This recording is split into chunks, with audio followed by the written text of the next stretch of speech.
الحمدللہ آج ہم نے 21واں پارہ اور 22واں پارہ نصف اس کی تلاوت و سماعت کی ہے۔ 21ویں پارے کے اندر 5 بنیادی باتیں ہیں۔ پہلے سورہ عنکبوت کا جو بقیہ حصہ ہم نے پڑھا ہے اس میں تلاوت کا اور نماز کا حکم دیا گیا ہے۔ پھر نماز کی فضیلت بیان کی گئی ہے کہ ان الصلاۃ تنہی عن الفحشاء والمنکر، نماز اصل میں وہ ہوتی ہے کہ جو انسان کو بے حیائی اور برائی کے کاموں سے روکتی ہے۔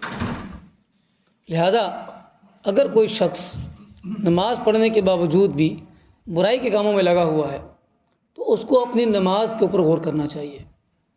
اسی طرح بے حیائی کے کاموں سے بھی بچانے کے لیے نماز کا صحیح ہونا ضروری ہے، اور نماز کی فضیلت کا ذکر کیا گیا ہے۔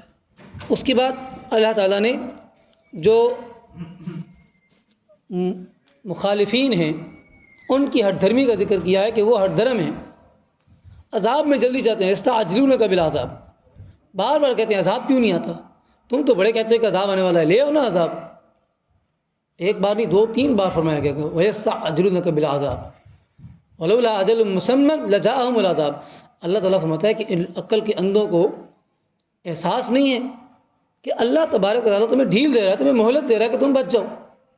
اگر ایک وقت مقرر نہ ہوتا نا عذاب کا تو ابھی عذاب آ جاتا، لیکن بہرحال چونکہ وہ اپنی ہٹ درمی پہ ہیں، فرمایا کہ کل نفس ذائقۃ الموت، ہر بندے نے جانا ہے اس دنیا سے، ہر نفس نے موت کا ذائقہ چکھنا ہے۔ اور اس کے بعد دنیا کی بے ثباتی کا ذکر کہ وما هذه الحیاۃ الدنیا الا لہو ولعب، دنیا کی زندگی اصل میں یہ ایک لو ہے، کھیل تماشا ہے، لیکن اس بندے کے لیے کہ جو اس کے اندر صحیح طریقے سے زندگی نہیں گزار رہا، اس کے لیے تو کھیل تماشا ہی ہے نا۔ وہ تو کہتے ہیں جی زندگی ہے بس بابر بعیش کوش کے عالم دوبارہ نیست، کہ بھئی بابر عیش کر لو کیونکہ دوبارہ زندگی نہیں ملے گی۔ جبکہ جو وَلَلدَّارُ الْآخِرَةُ خَيْرٌ لِّلَّذِينَ يَتَّقُونَ وَإِنَّ الدَّارَ الْآخِرَةَ لَهِيَ الْحَيَوَانُ، اصل زندگی جو ہے نا لَهِيَ الْحَيَوَانُ، حیوان یعنی اصل زندگی، وہ کیا ہے؟ ان الدار الآخرہ، وہ دار آخرت ہے۔ تو اس صورت کے آخر میں ایک بات سنے گی کہ وَالَّذِينَ جَاهَدُوا فِينَا لَنَهْدِيَنَّهُمْ سُبُلَنَا، بے شک جو لوگ ہمارے راستے میں کوشش کرتے ہیں ہم ان کے لیے اس راستے پہ چلنا آسان کر دیتے ہیں۔ ان اللہ لمع المحسنین، اللہ کافروں کے ساتھ نہیں ہے، اللہ جھوٹوں کے ساتھ نہیں ہے، اللہ فاسقوں کے ساتھ نہیں ہے، اللہ منافقوں کے ساتھ نہیں ہے، اللہ نیکوکار لوگوں کے ساتھ ہے جو نیکی کے راستے پر چلنے والے ہیں۔ اس کے بعد سورہ روم، سورہ روم کے اندر 2 پیشن گوئیاں۔ پہلی بات کہ جس وقت یہ صورت نازل ہوئی اس وقت کی جو سپر پاورز تھیں آپس میں ٹکرا رہی تھیں۔ آج کل بھی جنگ جاری ہے نا، سرد جنگ ہے یا کولڈ وار ہے یا جو بھی، لیکن بہرحال اس دور میں بھی 2 جنگیں، 2 بڑی پاورز تھیں جن کو رشین ایک امپائر تھی اور ایک رومن امپائر تھی۔ تو رومن امپائر اور جو پرشین امپائر، رشین نہیں پرشین، یعنی جو فارس کے لوگ تھے، تو فارس کا کسرا اور روم کا کیسر، یہ دونوں آپس میں لڑ رہے تھے۔ لیکن جو فارس کے لوگ تھے وہ آگ کو پوجتے تھے، آتش پرست تھے، ان کے مقابلے میں جو روم کے لوگ تھے وہ عیسائی تھے، یعنی ان کے پاس ایک الہامی کتاب موجود تھی۔ ہوا یہ کہ کچھ عرصے کے اندر جنگ ہوئی تو جنگ میں رومی جو ہے نا وہ مغلوب ہو گئے، ان کو شکست ہو گئی، اور جو فارس کے لوگ تھے وہ غالب آ گئے۔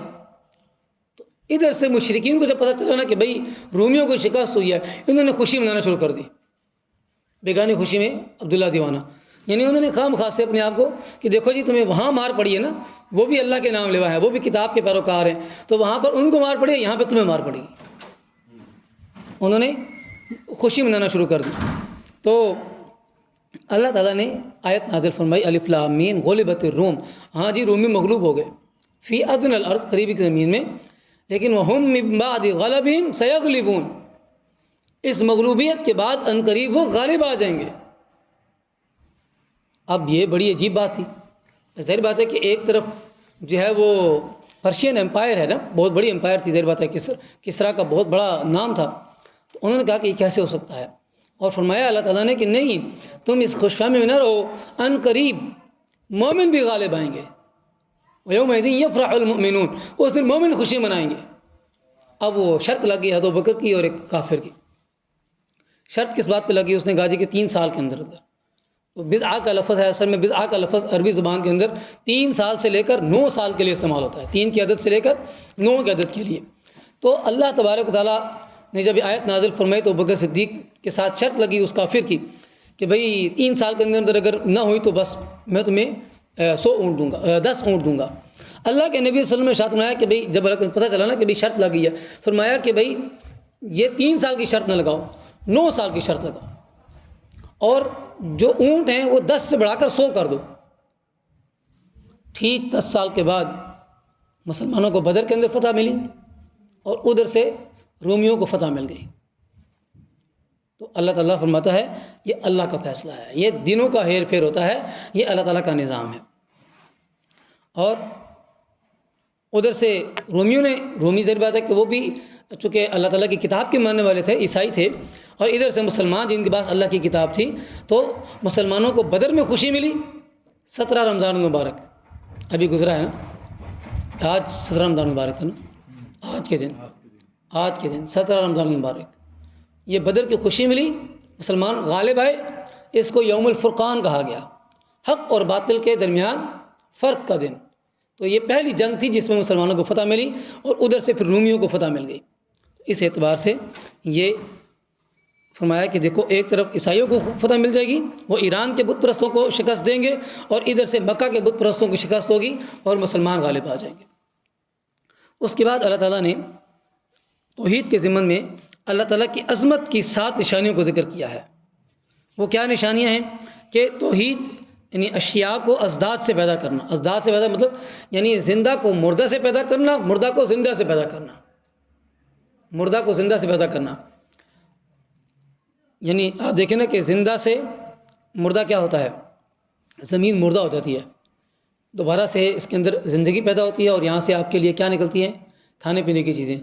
اور آپ کو پتہ ہے نا کہ بھئی درخت سانس لیتے ہیں، ان کو درد بھی ہوتا ہے، ان کو تکلیف بھی محسوس ہوتی ہے، تو یہ زندگی ہے نا اس کے اندر سے۔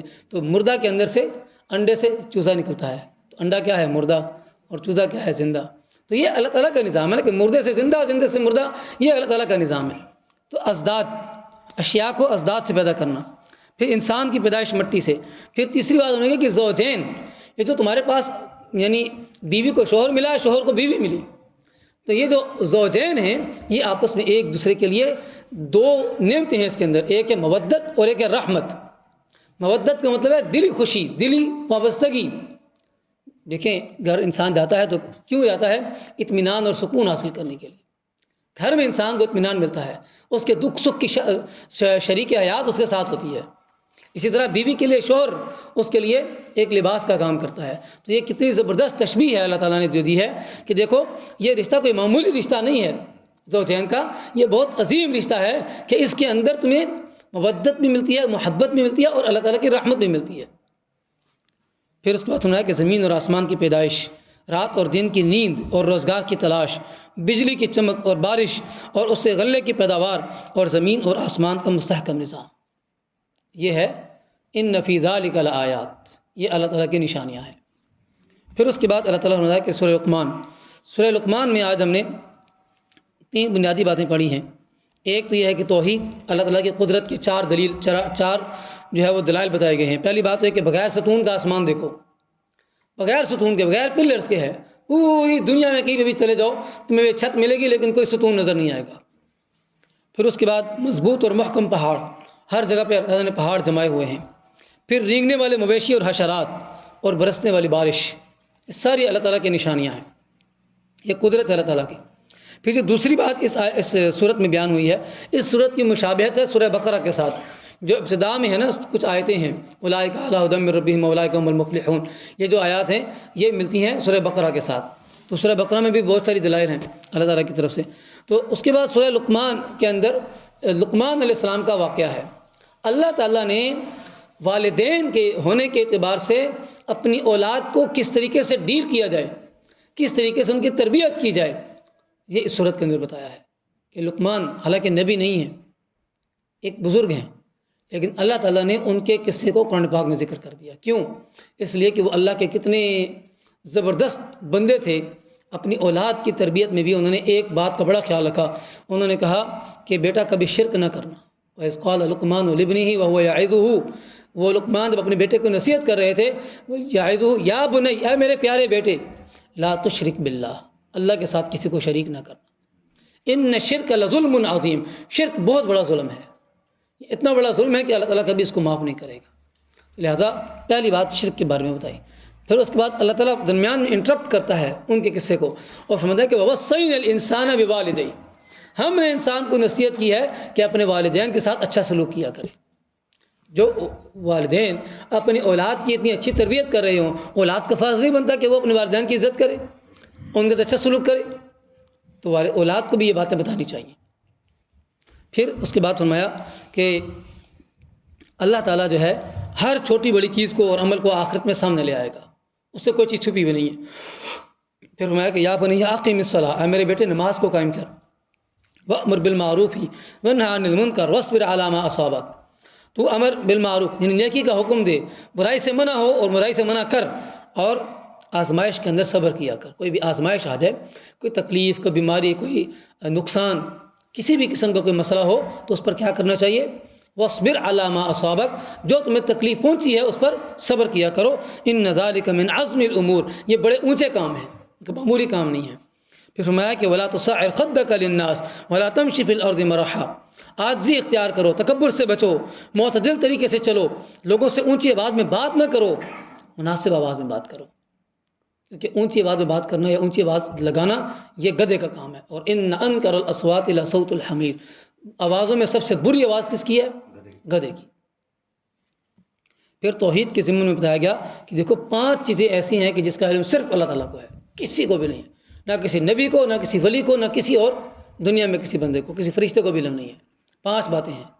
ان اللہ عنده علم الساعہ، قیامت کا علم صرف اللہ تعالیٰ کے پاس ہے. وینزل الغیث، بارش کب، کہاں اور کتنی مقدار میں نازل ہوگی یہ بھی صرف اللہ تعالیٰ کے علم میں ہے. اس بارش سے کس کو فائدہ ہوگا، کس کو نقصان ہوگا، یہ بھی اللہ تعالیٰ کے علم میں ہے. اور اسی طرح سے فرمایا کہ وَيَعْلَمُ مَا فِي الْأَرْحَامِ، ماں کے پیٹ میں یعنی مونس کے پیٹ میں کیا ہے، کیا پیدا ہوگا یا نہیں ہوگا، اور جب ہو جائے گا تو اس کی کیفیت کیا ہوگی، بدبخت ہوگا کہ نیک بخت ہوگا، اچھا ہوگا، معاشرے کے لیے مفید ہوگا یا نہیں ہوگا، سب باتیں اللہ تعالیٰ کے علم میں ہیں. چوتھی بات، موت کب، کہاں اور کس وقت آئے گی کسی کو پتہ نہیں ہے، صرف اللہ تعالیٰ کے علم میں ہے.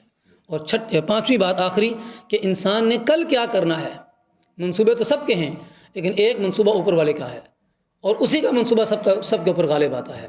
تو کل انسان کیا کرے گا، وما تدری نفس ماذا تکسب غدا، کل انسان نے کیا کمانا ہے، کیا اس کو نقصان ہونا ہے، اس کو کیا کوئی معاملہ پیش آنا ہے، یہ صرف اللہ تعالیٰ جانتا ہے. یہ 5 باتیں ہیں جس کا علم صرف اور صرف اللہ تعالیٰ کی ذات کو ہے. سورہ سجدہ ہم نے پڑھی ہے. سورہ سجدہ کے اندر 4 باتیں، قرآن کی عظمت، توحید، قیامت کے بارے میں فرمایا کہ مجرم اس دن سر جھکا کر کھڑے ہوں گے، ان پر ذلت چھائی ہوئی ہوگی اور دنیا میں واپس آنے کی تمنا کریں گے. لیکن مومنین جو دنیا میں اللہ تعالیٰ کے لیے اپنی راحتوں کو قربان کرتے ہیں، اللہ نے آخرت میں ان کے لیے ایسی نعمتیں تیار کر کے رکھیں کہ جن کو کوئی نہیں جانتا. اور چونکہ منافق جو کافر سجدہ نہیں کرتے، مومن سجدہ کرتے ہیں. آج ہم نے اسی حکم کی تعمیل میں کیا کیا ہے؟ سجدہ کیا ہے. اور اسی طرح آخری بات اس میں جو کی گئی ہے وہ رسالت، کہ موسیٰ علیہ السلام کو ہم نے تورات عطا کی. پھر اس کے بعد سورہ احزاب ہم نے پڑھی ہے. سورہ احزاب کے ابتدائی حصے میں 2 باتیں ہیں. پہلی بات ہے کہ زمانے جاہلیت کے اندر جو ہے وہ 3 خیالات ان کی تردید کی گئی ہے. ان کا خیال یہ تھا کہ بعض لوگوں کے سینے میں 2 دل ہوتے ہیں. بتایا گیا کہ دل تو ایک ہی ہوتا ہے لیکن اس میں کیفیتیں جو ہے نا وہ انسان یا تو ایمان کی کیفیت ہوگی یا کفر کی کیفیت ہوگی. اس کے بعد فرمایا کہ کلمات زہار کہنے سے بیوی ہمیشہ کے لیے حرام نہیں ہوتی. کلمات زہار کیا ہوتے ہیں کہ ایک بندہ یہ کہے کہ اپنی بیوی کو کہ تو میری ماں کی طرح ہے. عرب کے اندر یہ ایک گالی بھی تھی اور اس سے عورت کو طلاق ہو جاتی تھی. فرمایا کہ اس سے طلاق تو نہیں ہوتی لیکن یہ تمہارے لیے کفارہ دینا پڑے گا اس کا. اور اس کا جو کفارہ ہے وہ کفارۃ ہو، یہ وہی کفارہ ہے جو روزے کا کفارہ ہوتا ہے کہ 60 مسکینوں کو کھانا کھلانا یا پھر 60 دن کے لگاتار روزے رکھنا یا ایک غلام کو آزاد کرنا، یہ اس کا حکم ہے. اس کے بعد اس میں سورہ احزاب کے اندر اللہ کے نبی صلی اللہ علیہ وسلم کی ازواج کو بھی کچھ حکم دیا گیا ہے۔ ایک بات یہ بھی کہی گئی کہ دیکھو جو مومن ہوتے ہیں نا وہ کبھی بھی لڑائی سے گھبراتے نہیں ہیں۔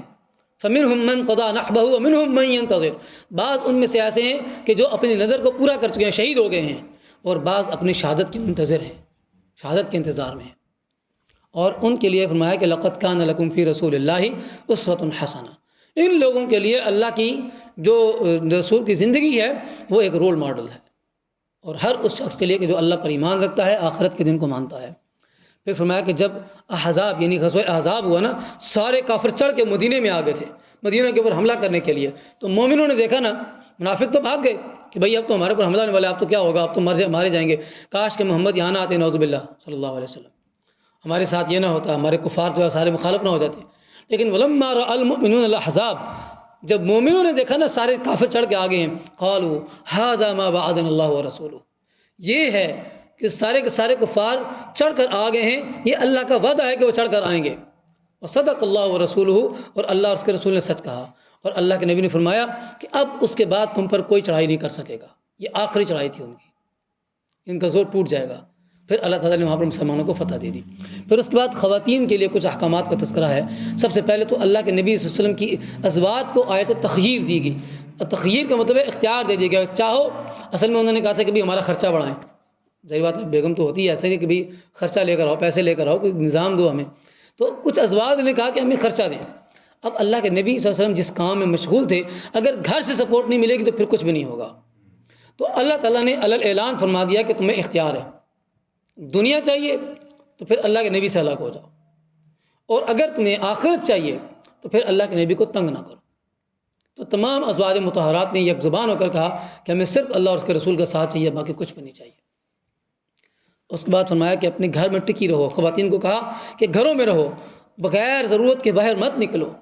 پھر مسلمان یہاں پہ تفسیر کچھ خصوصیات ذکر کی گئی ہیں مسلمانوں کی، کہ مسلمان ہوتے ہیں، مومن ہوتے ہیں، سچ بولنے والے ہوتے ہیں، روزہ رکھنے والے ہوتے ہیں، صدقہ دینے والے ہوتے ہیں، اور اپنی شرمگاہوں کی حفاظت کرنے والے ہوتے ہیں، اللہ کا ذکر کثرت کے ساتھ کرنے والے ہوتے ہیں، یہ بھی، اور مومن عورتیں بھی، دونوں کا الگ الگ ذکر کر دیا۔ پھر اس کے بعد فرمایا کہ دیکھو تمہارے پاس اللہ اور اس کے رسول کا اگر حکم آ جائے نا تو پھر کسی کی مجال نہیں کہ وہ آگے سے اس کے آگے کوئی اور بات کرے، اس کے پاس پھر اختیار نہیں ہے۔ اللہ اور اس کے رسول کی بات مانو گے یا پھر ایمان کے دائرے سے باہر نکل جاؤ گے۔ پھر اس کے بعد ایک شادی کا ذکر ہے۔ اللہ کے نبی صلی اللہ علیہ وسلم کی ایک شادی ہوئی حضرت زینب کے ساتھ، لیکن زینب اصل میں اللہ کے وسلم کی پھپھی زاد بہن تھیں، پھپھو کی بیٹی تھیں۔ ان کا نکاح ہوا تھا حضرت زید کے ساتھ، جو کہ اللہ کے نبی صلی اللہ علیہ وسلم کے منہ بولے بیٹے تھے۔ تو عرب کے اندر یہ بات بڑی آکورڈ تھی، بڑی ایک نامناسب بات تھی کہ بیٹے کی متعلقہ عورت سے باپ شادی کر لے۔ اللہ تعالیٰ نے فرمایا کہ بھئی اس بات کو توڑنا ہے کہ اللہ کے نبی کا کوئی بیٹا نہیں ہے، کوئی بیٹا نہیں ہے۔ تو زید نے طلاق دے دی، تو اللہ تعالیٰ نے حکم دیا کہ آپ زینب سے نکاح کریں۔ اب اللہ کے نبی صلی اللہ علیہ وسلم کے دل میں تھوڑی سی ہچکچاہٹ تھی، تو یعنی وہ ہوتا ہے ایک تھوڑی سی کیفیت ہوتی ہے، تو اللہ تعالیٰ نے فرما دیا کہ ما کان محمد ابا احد من رجالکم، محمد صلی اللہ علیہ وسلم تم میں سے کسی کے والد نہیں ہیں، کسی کے باپ نہیں ہیں، ان کا کوئی بیٹا نہیں ہے، کوئی جانشین نہیں ہے، اور ولکن رسول اللہ، اللہ کے رسول ہیں، وخاتم النبیین۔ لوگوں نے کہا آپ کو ضرورت کیا ہے، نہ کریں۔ فرمایا نہیں، آپ خاتم النبیین ہیں، آپ نے ایک ٹرینڈ سیٹ کرنا ہے لوگوں کے سامنے، تو لہذا آپ نے وہی کام کریں جو اللہ تعالیٰ کا حکم ہے۔